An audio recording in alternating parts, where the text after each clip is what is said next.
Bem, os objetivos da apresentação é falar um pouquinho do histórico da classificação de risco versus triagem no mundo e no Brasil, apresentar 3 dos principais protocolos utilizados para a classificação de risco, apresentar alguns estudos de caso com aplicação desses protocolos e ressaltar alguns avanços e desafios envolvendo a temática. O termo triar, que significa triagem, ele vem do verbo francês trier e significa escolher. A triagem, na verdade, ela existe desde que o primeiro serviço de urgência foi criado. Nos Estados Unidos, inicialmente, a triagem ela era utilizada pelos militares como estratégia de estabelecer prioridades no tratamento daqueles soldados feridos. No final da década de 50, a gente teve uma mudança na prática médica naquele país, com a diminuição do número de médicos de saúde da família, os médicos que atendiam em casa. E com isso, a gente teve um aumento da procura pelos serviços de pronto-socorro. E isso gerou a necessidade da criação de um método para classificar os pacientes e identificar aqueles com necessidade imediata de cuidados. São 3 os sistemas mais comuns de triagem nos Estados Unidos. O primeiro é o chamado de Traffic Director, que é o fluxista, onde um funcionário administrativo conduz o paciente de acordo com a impressão que ele tem do nível de gravidade. Esse sistema fluxista foi por algum tempo utilizado aqui no Brasil, especificamente em Belo Horizonte, e atualmente ele está em substituição por sistemas com maior relevância, com maior validade clínica. O Spot Check, que é útil para emergências de pequena demanda, onde é feito o registro do paciente inicialmente por um funcionário administrativo e o encaminhamento desse paciente para a enfermeira da triagem. E o Comprehensive Triage, que é o sistema endossado pela Sociedade de Enfermeiras Americanas. Por esse sistema, a triagem ela é baseada nas necessidades físicas, de desenvolvimento e de demandas psicossociais e além dos fatores que influenciam o acesso à saúde. Segundo esse sistema, a triagem ela deve ser feita por enfermeira que tenha experiência na área e o tempo de triagem deve ser de 2 a 5 minutos. Na Austrália, no final dos anos 60, a triagem funcionava da seguinte forma: aqueles que chegavam de ambulância tinham atendimento priorizado, os que caminhavam eram avaliados por ordem de chegada, até que no meado dos anos 70 foi criada uma escala de 5 prioridades baseada em tempo de atendimento, com identificação por adesivos na ficha de atendimento médico. Então começou-se a rediscutir a forma como era realizada essa triagem. Então, criou-se uma escala de 5 prioridades. O paciente prioridade 1 era um paciente com risco de vida imediato, paciente prioridade 2, risco de vida iminente, paciente prioridade 3, potencial risco de vida, prioridade 4, pacientes potencialmente graves e prioridade 5, aqueles menos urgentes. Cada um desses níveis de prioridade com detalhamento quais os critérios para preenchimento deste nível de prioridade.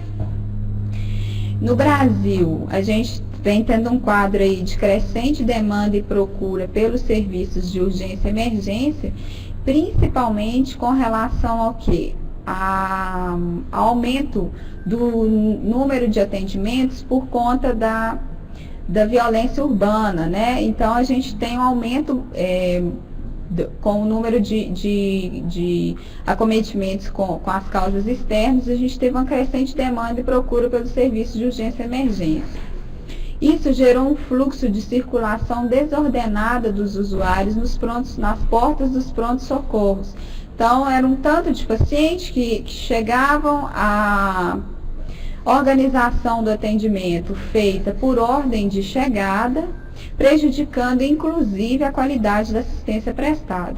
Então, mediante esse quadro, fez-se necessária a reorganização do processo de trabalho no pronto-socorro, tendo em vista uma necessidade de reorganização para que a priorização dos atendimentos levasse em conta os diferentes graus de necessidade ou sofrimento. Então, assim, baseada nessa problemática, o Ministério da Saúde lança em 2004 a Cartilha da Política Nacional de Humanização, que traz o acolhimento com avaliação e classificação de risco como um dispositivo de mudança no trabalho da atenção e da produção de saúde. Então, para poder falar um pouquinho de acolhimento com classificação de risco, faz necessário a gente discutir um pouco sobre o conceito de acolhimento posto pelo Ministério. Então, o acolhimento é um modo de operar os processos de trabalho em saúde, de forma a atender a todos que procuram os serviços de saúde, ouvindo seus pedidos e assumindo no serviço uma postura capaz de acolher, escutar e dar respostas mais adequadas aos usuários. Implica, então, em prestar um atendimento com resolutividade e responsabilização, orientando, quando for o caso, o paciente e a família em relação a outros serviços de saúde para a continuidade da assistência, estabelecendo articulações com esses serviços para garantir a eficácia desses encaminhamentos. É um conceito bastante complexo porque exige do profissional não só habilidades pessoais, como a capacidade de escuta, habilidades interpessoais de relacionamento com outros profissionais e também o entendimento do conceito de rede, porque uma vez que se fala em resolutividade, responsabilização e referenciamento responsável desse paciente. Então, é importante, quando a gente trata em acolhimento, a gente não pode deixar de discutir o conceito de rede, o entendimento de como que esse serviço no qual você está inserido se articula com os demais níveis de atenção e para qual nível de atenção você deve encaminhar este paciente para que o atendimento dele, que o problema dele seja resolvido, garantindo assim efetivamente a consolidação dos princípios do SUS. Então, o acolhimento ele não é um espaço, não é um local. Requer uma postura ética que se constrói em meio a imperativos de necessidade, de direito e de solidariedade humana. Então, é uma ação que deve ocorrer, portanto, em todos os locais e momentos da unidade. E pressupõe que as pessoas que procurem a unidade, seja por demanda espontânea, seja por agendamento, devem ser acolhidas por um profissional da equipe técnica e esse profissional vai, então, ouvir a queixa desse paciente, identificar os riscos e se responsabilizar para dar uma resposta ao problema. E depois de discutir o conceito de acolhimento, a gente pode discutir, então, o conceito de acolhimento com classificação de risco, que nada mais é do que a determinação de agilidade nesse atendimento a partir da análise, sob a ótica de um protocolo pré-estabelecido, do grau de prioridades desse usuário, centrado no nível de, proporcionando atenção, então, centrada no nível de complexidade. Então, exerce-se uma análise e uma ordenação da necessidade, distanciando do conceito tradicional de triagem e suas práticas de exclusão, já que na classificação de risco estabelece níveis de prioridade, mas todos os pacientes precisam de passar por atendimento médico. E aí é importante a gente, falando de classificação de risco, falar mais especificamente da atuação do enfermeiro. As atividades desenvolvidas pelo enfermeiro na classificação de risco são extremamente importantes, porque estudos vêm demonstrando que o enfermeiro é o profissional mais capacitado para poder fazer a classificação de risco, para poder atribuir a prioridade exata desses doentes.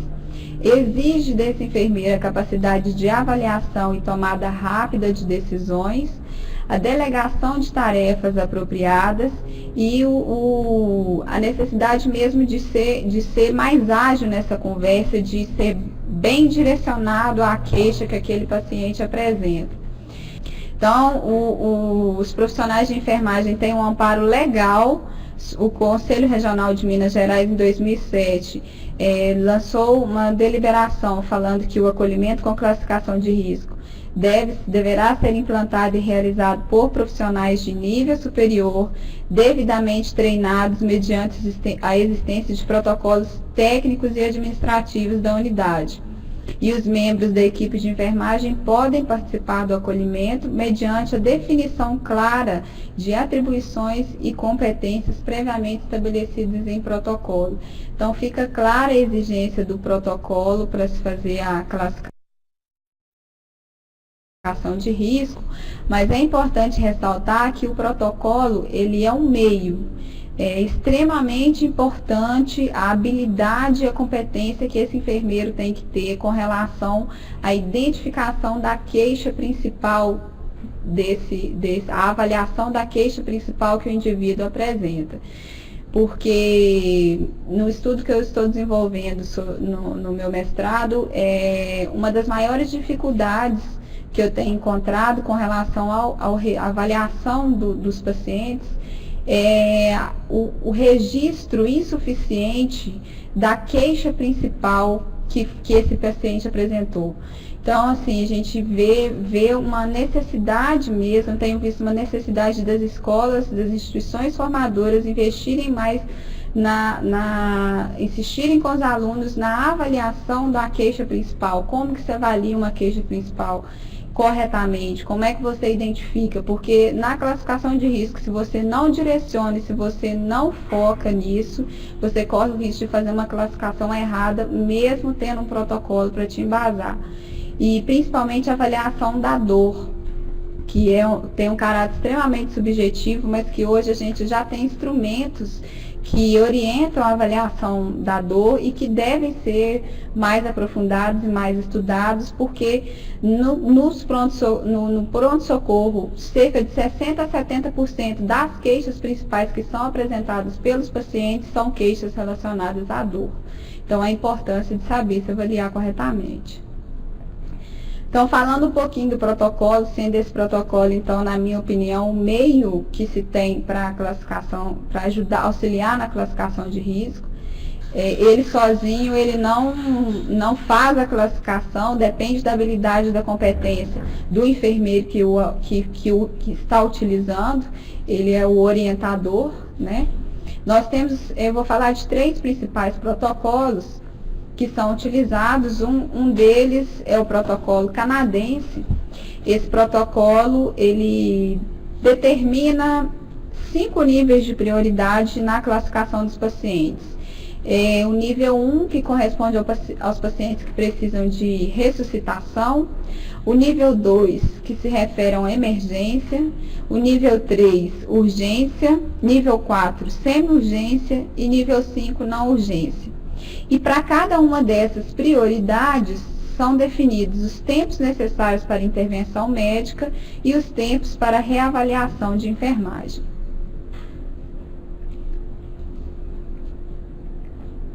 E aí, mais importante do que falar em si dos níveis de prioridade, porque isso, se vocês pegarem um protocolo, a gente consegue fazer essa identificação facilmente, falar um pouquinho de como que é o método de classificação, o que deve guiar a classificação de risco segundo esse protocolo. O protocolo canadense, então, ele nos diz que a avaliação ela é composta de três etapas. A primeira etapa é uma avaliação subjetiva da queixa, onde deve ser levado em conta o início, o curso e a duração dessa queixa. Então, o paciente que chega, a gente tem que perguntar quando que começou, né?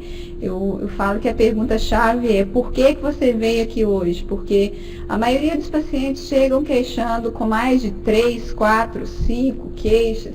Então, voltar à pergunta: mas por que você veio aqui hoje? O que te incomoda, né? E a partir disso, investigar mesmo quanto tempo que dura a queixa, se é uma queixa que vai e volta, se já teve esse problema anteriormente, se foi feito algum diagnóstico, né? Se for dor, avaliar as características da dor, tipo, intensidade, início, duração, se tem algo que agrava a dor ou que alivia. Então, isso tudo é muito importante. E a segunda etapa, então, que é a etapa de avaliação objetiva, que é a etapa que pode distinguir a área de tratamento e se o paciente requer intervenção rápida. Então, é a aparência física do paciente, a cor, a pele, se está realizando atividade ou se é o paciente que está completamente prostrado, né? O grau de angústia, se é uma angústia severa ou se ele não está angustiado, a resposta emocional e os sinais vitais, que são extremamente importantes, principalmente quando se leva em consideração o protocolo canadense e o protocolo do Odilon-Berens, que nós vamos falar mais adiante. Então, é a avaliação física mesmo do paciente. Se ficar atento aos parâmetros, né, respiratórios, então, frequência respiratória, saturação de oxigênio, frequência cardíaca, observar, né, se está com alteração de frequência cardíaca, temperatura, isso tudo é muito importante nessa etapa da avaliação. E a etapa C, que é a etapa de informações adicionais, se tem alergia, se tem medicação, alergia a alguma medicação, né, ou quais as medicações estão em uso, se o paciente faz uso de alguma medicação. Então, é basicamente isso.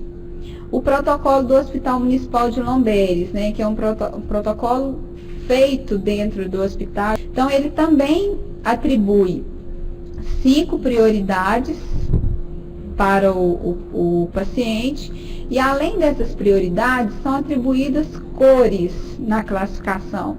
Então, tem o paciente vermelho, prioridade 1, tem o paciente vermelho, prioridade 2, tem o paciente amarelo, prioridade 3, tem o paciente que recebe a cor verde, prioridade 4, e o paciente azul, prioridade 5. Então, no momento em que é feita, o paciente ele chega no hospital, ele é acolhido por uma equipe de técnicos de enfermagem. Os técnicos fazem a coleta, a avaliação dos dados vitais e passam esse paciente para o enfermeiro. O enfermeiro faz a avaliação e atribui a classificação.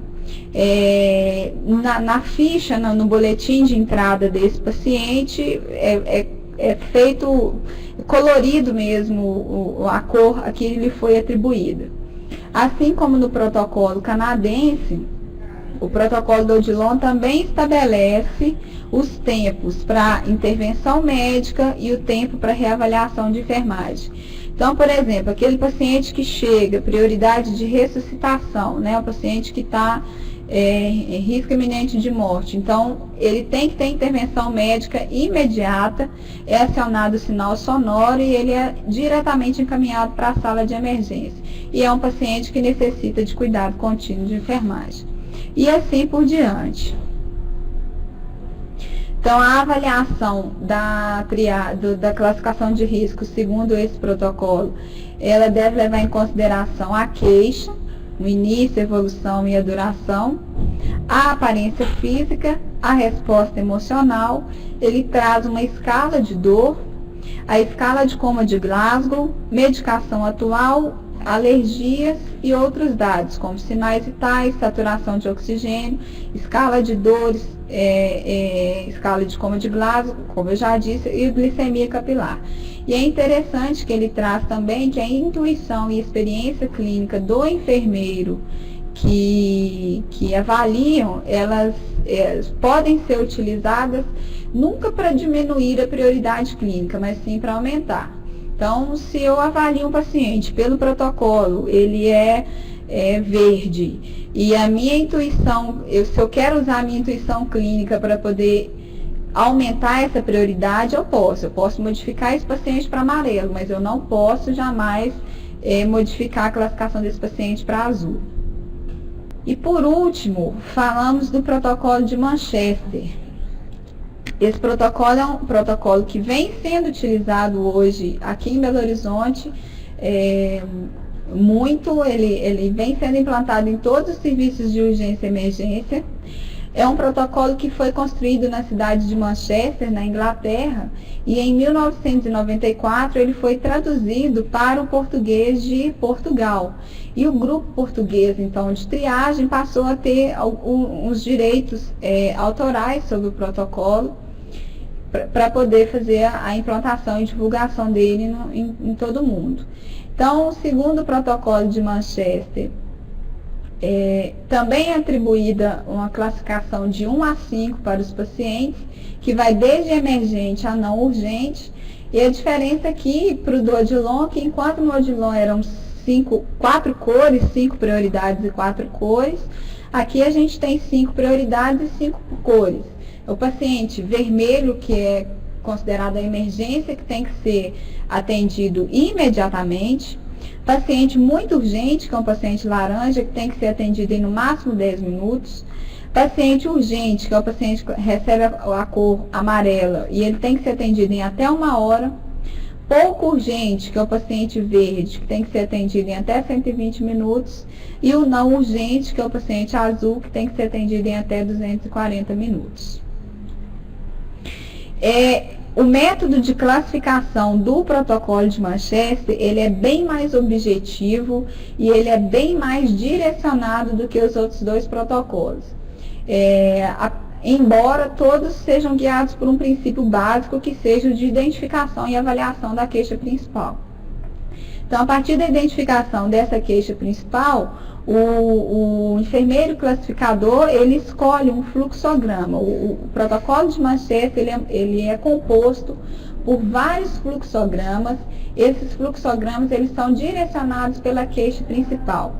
E cada fluxograma, ele tem discriminadores. Esses discriminadores nada mais são do que os sinais e sintomas que podem estar associados àquela queixa principal e que, se presentes, orientam a classificação de risco. Então, é feita então, a avaliação das alternativas, ou seja, desses discriminadores, e uma resposta positiva em qualquer um dos níveis de prioridade classifica o paciente naquela cor. Eu vou mostrar o fluxograma, vai ficar mais fácil de entender. Então, vamos entender um pouquinho de como que esse protocolo funciona. Aquele mesmo paciente que chegou queixando-se de cefaleia. Então, eu chego e falo, eu estou com cefaleia, estou com dor de cabeça, tem 2 horas e não melhora de jeito nenhum. Então, tem lá 52 fluxogramas do protocolo de Manchester. Um dos fluxogramas do protocolo de Manchester é o fluxograma de cefaleia. Então, eu começo, escolho o fluxograma de cefaleia. Esse fluxograma vem me perguntando, tem comprometimento de via aérea? Tem respiração ineficaz? Se for criança, é uma criança que não está reativa? Tem convulsão ou tem choque? Qualquer uma dessas respostas positivas, não necessariamente mais de uma resposta positiva, se ele tem, por exemplo, só respiração ineficaz, já é o suficiente para eu classificar esse paciente como vermelho. E o interessante do protocolo é que ele traz respiração ineficaz. Mas o que é respiração ineficaz? Então, se eu clico no respiração ineficaz, porque o sistema ele é todo informatizado, né? Ele já me traz respiração ineficaz, é uma respiração com a frequência respiratória acima de 30 ou uma saturação abaixo de 95%, ou as duas coisas. Então, ele me traz cada um desses. Esse aqui, então, veja bem, este é o fluxograma de cefaleia. Estes são os discriminadores do fluxograma.